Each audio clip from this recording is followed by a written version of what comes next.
බුද්ධිමත් වෙන්න ඔයාලා හිතනවා මේ টොප් ලිස්ට් වලට එන්න අමාරුයි.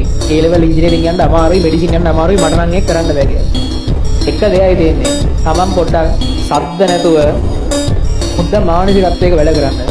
ඔයාලට තේරෙන්නේ නැහැ මේ විභාගේ 80000 ලිව්වට 175ම ඉන්න සම්පූර්ණ ට්‍රැක් එක උන්. ඇත්තටම කියන්නේ. එහෙම වැඩක් කරලා තමන්ට පොඩි ඩිසිප්ලින් එකක් තියාගෙන හින ටාගට් එකක් තියාගෙන වැඩ කරන උන් ලියන අඩුයි මේ විභාගේ. ලියන උන්ගෙන් සෙට් එකක් ඉංජිනේරින් මෙඩිසින් යනවා. ලේසි වැඩක්. කිසිම තමයි කිසි ටාගට් එකක් නැති ඔහේ වැනි ඉන්න විශේෂයෙන් වැඩක් කරන්න තමන්ට කියලා ඩිසිප්ලින් එකක් හදාගන්නේ නැති උන් තමයි වැඩිපුර ලියන්නේ. ඉතින් තමන්ට එතන තියෙන ටැලන්ට් එක සම්බන්ධව දෙයක් නෙමෙයි කාටද O level වැඩිම රිසල්ට් එක තිබ්බේ කවුද පොඩි කාලේ පට්ට දක්ෂයා ඒව වැඩක් නැහැ. දක්ෂතාවය නෙමෙයි මෙතන තියෙන්නේ පොඩි පිළිවෙලකට වැඩක් කිරිල්ල. හරි පොඩි කාලයක් තියෙන. මේ පොඩි කාලයකදී මේ වැඩේ කරන්න පුළුවන් හරියට කරගත්තොත්. ඊළඟ මේ සමාජය ගැන කියන්න දැන් අර කාරකාත්මක වරද ඉගෙන ගන්න වීඩියෝ එක දැම්මා. channel එකේ. ඒකේ තියෙන්නේ මොකක්ද ඒකේ ශබ්ද වැඩි වෙද්දී ලයිට් ගන්න වැඩි වෙන එකක් දෙන එක කරා. නිකම්මල කමෙන්ට් බලන්න සින්දුව කියන එකගේ නම් මොකක්ද? මීට වඩා ලස්සන සින්දුවක් නැද්ද? හරිද? සින්දුව කියනකොට ඇහෙන අනිත් පැත්තේ සද්දය ඇහුනේ මට විතරද? හරිද? කාරකාත්මක වරදක් ගැන පොඩ්ඩක්වත් උන් හිතන්නේවත් නැහැ. මේ කාරකාත්මක වරදකකින් මේ ශබ්ද වැඩි වැඩි වෙලා ලයිට් එක පත් වෙනවා ඊළඟ ලයිට් එක පත් වෙනවා ඒව වැඩක් නැහැ. මේ ගායිකාවගේ වෙන සින්දු නැද්ද? වැඩක් සම්පූර්ණ රැක් හිතේ. හරිද? ඊට පස්සේ අර තව එකෙක් දාලා දෙනවා කියන්නේ. වැඩ කියන්න ලේසි.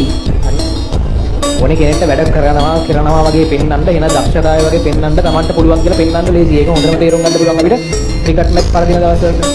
ලංකාව ක්‍රිකට් මැච් පරදින දවසවලට කොච්චර මිනිස්සු බයිනවද කියනකොට Facebook එකේ උන්ට කොච්චර උපදෙස් දෙනවද කියනකොට ක්‍රිකට් ටීම් එක මේ ඕඩර් එකේ මෙයා බැට් කරා නම් කොහොම වෙන්නේ නැහැ. මේ වෙනුවට අර ප්ලේයර් දැම්ම නම් මෙහෙම වෙන්නේ නැහැ. ශ්‍රී ලංකා ටීම් එකේ වෙනසක් කරන්න ඕනේ. කොහොම නෙමෙයි ගහන්න ඕනේ. මේකට මේ ෂොට් එක ගහලා වැරදි. මේ වෙලාවේ මේ බෝලේ දාන්න තු අර බෝලේ දාන්න පට්ට ලොකු දිග්ග හැලි දෙන්නේ හරි.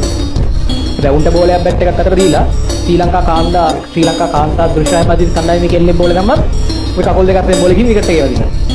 හරිද? ටෝක් දෙන්න පුළුවන්. වැඩ කරන්නේ උන් පොඩ්ඩයි ඉන්නේ. හරිද? ටෝක් දෙන්නේ උන් ගොඩක් ඉන්නවා. වැඩේ නිකන් කරනවා වගේ පෙන්නන නිකන් මම තමයි පොර වගේ වෙන්න ගොඩක් ඉන්නවා. වැඩ කරන්න කියවම තමයි තේරෙන්නේ වැඩක තියෙනවා. වැඩ කරන කෙනෙක් වෙන්න. හරි? විවේචනය කරන්න කියවන්න ලේසි.